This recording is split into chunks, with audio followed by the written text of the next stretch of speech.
Everyone, क्या हाल चाल? बढ़िया। उम्मीद करती हूँ आप सभी के हाल चाल बहुत बढ़िया होंगे। फिलहाल मेरे हाल चाल भी बहुत अच्छे हैं। तो जो भी चैनल पर नहीं हो प्लीज़ चैनल को सब्सक्राइब करें। वीडियो अच्छा लगे तो लाइक और प्यारा सा कमेंट करना ना भूलें। आज हम फिर से वीडियो में बात करने वाले हैं सपना एंड अंशु के बारे में। जैसे कि पिछले बीते कुछ दिन से बहुत कुछ हो रहा है जब से कि सपना ससुराल होकर आई है।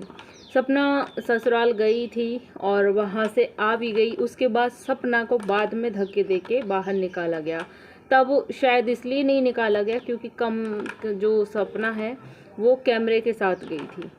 उसके साथ साथ कैमरा था, उसका एंट्री का, आने का, जाने का, हर तरह से मतलब कैमरा लगा हुआ था।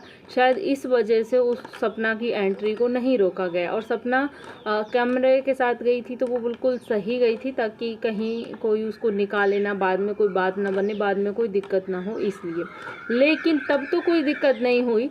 सपना चले भी गई, सपना आ भी गई, लेकिन वहाँ से लौटने के बाद सपना को धक्के दे के बाहर निकाला गया, ऐसा ही बोलेंगे। क्योंकि उसके बाद जो वीडियो आया था उसके बाद सोशल मीडिया पर तरह तरह की बातें हो रही हैं। हाँ, जिसको जैसा जो समझ आ रहा है वो बोल रहा है। सबका अपना अपना एक ओपिनियन होता है। कोई सपना को सपोर्ट करता है, कोई अंशु को। देखो, अपना अपना है कि किसी को कुछ समझ में आता है, किसी को कुछ, और सब एक जैसे तो नहीं सोच सकते। तो यहाँ पर तो प्लीज़ थोड़ा सा इग्नोर कीजिएगा। गर्मी बहुत ज़्यादा हो रही है तो मैं हाथ से ही हवा कर रही हूँ क्योंकि पंखे और कूलर के सामने बैठती हूँ, साउंड बहुत तेज़ आता है। तो मैं यहाँ पे बात कर रही थी अंशु के बारे में कि जब से अंशु का जो वीडियो आया जिस पे अंकल आंटी ने बोला, तब से अंशु को बहुत ज़्यादा नेगेटिविटी का सामना करना पड़ रहा है। तब से बहुत जो ऑडियंस है वो सपना के सपोर्ट में हो गई है और सपना और जो अंशु के लिए नेगेटिव हो गई है कि छोटी दीदी, छोटी बच्ची, ऐसा कर दिया छोटी बच्ची ने, छोटी बच्ची को जलन हुई, छोटी बच्ची को ये हुआ, छोटी बच्ची से इंतज़ार नहीं हुआ, छोटी बच्ची डर गई, छोटी दीदी ये हो गई, मतलब वगैरह वगैरह बहुत कुछ जिसको जैसा समझ में आ रहा है। लेकिन यहाँ पे मैं एक चीज़ बोलना चाहूँगी, अंशु के लिए ही इतना हेट क्यों?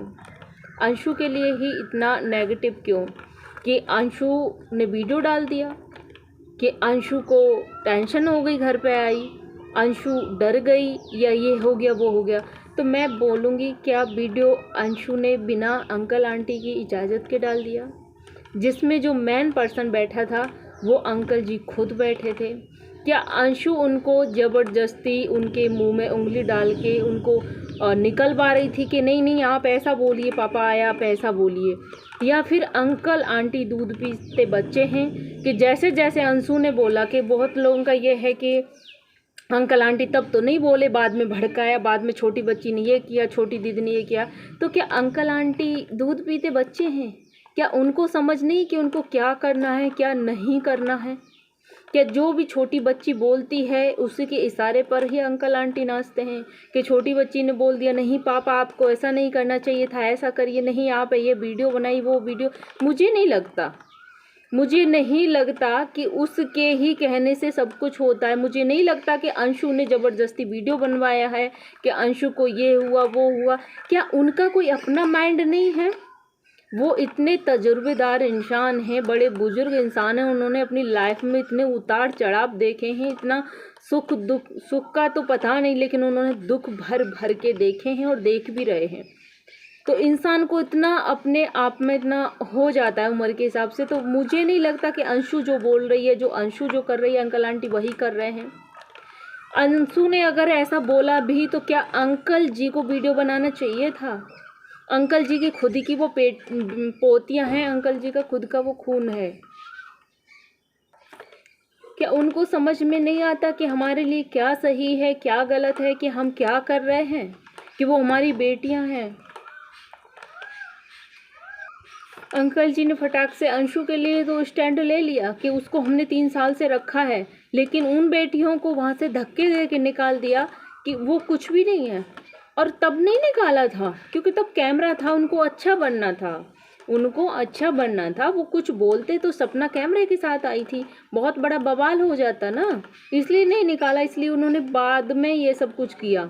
तो जो लोग अंशु को बोल रहे हैं, देखो बोलने वाली बात को बोलिए, मैं ऐसा नहीं बोल रही, लेकिन जहाँ जो चीज़ लग रही है मैं सिर्फ उस पर बात कर रही हूँ। तो इस चीज़ पर सिर्फ अंशु को ही ब्लेम करना कहाँ तक सही है? क्या अंकल आंटी को ऐसा करना चाहिए था? जो अंकल आंटी खुद बैठ के वहाँ पे बातें कर रहे हैं, खुद ये बोल रहे हैं, तो मुझे नहीं लगता कि अंशु ने कोई उन पर प्रेशर डाला या कोई दबाव डाला। हालांकि उनको अपनी बेटियों के साथ मिलने का वो शेयर करना चाहिए था, उन्होंने तो अपनी पोतियों के लिए ही दरवाज़ा बंद कर दिया, उस 3 साल की आई हुई बच्चियों के लिए, जिन बच्चियों ने उस घर में जन्म दिया उनके लिए ही दरवाज़ा बंद कर लिया कि हमारे घर ना आए। तो ये कहाँ तक सही है और ये कहाँ तक समझदारी है उनकी? नेगेटिव कमेंट के लिए तो नहीं था, क्योंकि नेगेटिव तो पहले बहुत आते थे, अब तो बहुत हद तक सही हो गए थे, अब तो बहुत हद तक पॉजिटिव ऑडियंस हो चुकी थी। और एक बात और यहाँ पे मैं बोलूँगी कि मुझे जो भी वीडियो डालती हूँ, मेरे को एक कमेंट ये अक्सर आता है कि सपना ने क्या सिखा रखा है अपनी बच्चियों को। ये सपना ने अपनी बच्चियों के दिमाग में इतना गंद भर रखा है, इतना गंदा सिखा रखा है कि वो बेटी बोल रही थी कि उन्होंने आपके साथ धोखा किया या अम्मा गंदी है या कुछ है। तो मैं बताऊं, बच्चे वो नहीं सीखते जो हम सिखाते हैं, नहीं, बच्चे कभी भी सिखाने से नहीं सीखते, बच्चे हमेशा देखने से सीखते हैं। जो बच्चे अपने घर में परिवार में जो देखते हैं ना, जो सुनते हैं, उससे ज़्यादा सीखते हैं, इतना हमारे सिखाने से नहीं सीखेंगे। आप खुद नोटिस करना, आपके घर में बच्चे होंगे, आप जो चीज़ बच्चों को समझाओगी सिखाओगी, बेटा नहीं ऐसे बोलते हैं, ऐसे नहीं, तो वो बच्चा इतना जल्दी पकड़ नहीं करता उस चीज़ को। लेकिन अगर उसने कहीं वो चीज़ होता हुआ देख लिया, वो किसी को बोलता हुआ करता हुआ देख लिया, बच्चे फटाक से सीख जाते हैं, भले ही हम कितना भी दिमाग उनसे मार लें, नहीं सीखते। अगर पिछली बातों को याद किया जाए तो सपना की लाइफ में कितना कुछ हो रहा था, उस घर में भी हो रहा था, उसके बाद भी हो रहा था, इतना कुछ ज़्यादा हो चुका था उसकी लाइफ में कि कितना भी नोटिस कर लो ना, सपना की छोटी छोटी बच्चियाँ उसके साथ ही रहती हैं, कितना भी कर लो माइंड में वही चीज़ें आती रहती हैं, ना हम आपस में बात करते रहते हैं, कभी मम्मी को कुछ बोला, कभी भाभी को कुछ बोला, कभी भैया ने हमको कुछ बोला, कभी हमने कॉल पे कुछ, तो बच्चे पास रहते हैं तो बच्चे सुन लेते हैं। हर समय छोटे छोटे बच्चियों को सपना दूर तो नहीं धकेल सकती कि नहीं तुम जाओ, हम बात कर रहे हैं। और जब ऐसी स्थिति होती है तो 24 घंटे इंसान के माइंड में वही चीज़ें रहती हैं और कुछ ना कुछ बोलते रहते हैं, और बच्चे सब सुनते हैं, सब नोटिस करते हैं। तो मैं नहीं इस चीज़ को बोलूँगी कि सपना ने उनको गंदा सिखाया इसलिए वो गंदा बोल रहे, नहीं, बच्चों ने सुन लिया। देखो अगर वहाँ पे अगर आरोही बोल रही थी ना, तो सपना ने डांटा था कि बेटा ऐसे नहीं बोलते। बच्चों ने ये सारी चीज़ें सुना। एक माइंड पे अगर बच्चे उस घर में रहते तो जहाँ जो अंकल आंटी बात कर रहे थे वो सुनते। मेरे भी बच्चे सुनते हैं, कितना भी उनको किधर भी कर लो, वो कोशिश करें कि बच्चों के सामने नहीं बात करेंगे नहीं, लेकिन फिर भी बहुत कुछ चीज़ें ऐसी होती हैं कि बच्चे ना बहुत कान लगा के सुन ही लेते, उनके माइंड में पड़ी जाती हैं वो सारी चीज़ें बातें। तो उनको, मुझे नहीं लगता कि सपना अपने बच्चों की परवरिश में कोई कमी छोड़ रही है या उनको कोई गंदा सिखा रही है, दादा दादी के लिए गलत सिखा रही है। अब जो दादा दादी ने बच्चों के लिए बच्चियों के साथ किया वो क्या सही था कि 3 साल की आई बच्ची के लिए और अपनी ही बच्चियों के मुंह पर दरवाज़ा बंद कर दिया, उनको जाने के बाद धक्का दे के निकाल दिया। ये कहाँ तक सही है, ये कौन सी समझदारी है? तो ये समझदारी मुझे तो कहीं तक भी समझ नहीं आई। तो उम्मीद करती हूँ कि आपको भी ये वीडियो अच्छे से समझ आया होगा। अगर कुछ नहीं आया तो आप फिर से मेरे को आप अपनी राय कमेंट के ज़रिए दे सकते हैं, और वीडियो अच्छा लगा तो प्लीज़ लाइक करना। मिलते हैं ऐसी किसी नेक्स्ट वीडियो के साथ, तब तक के लिए बाय बाय।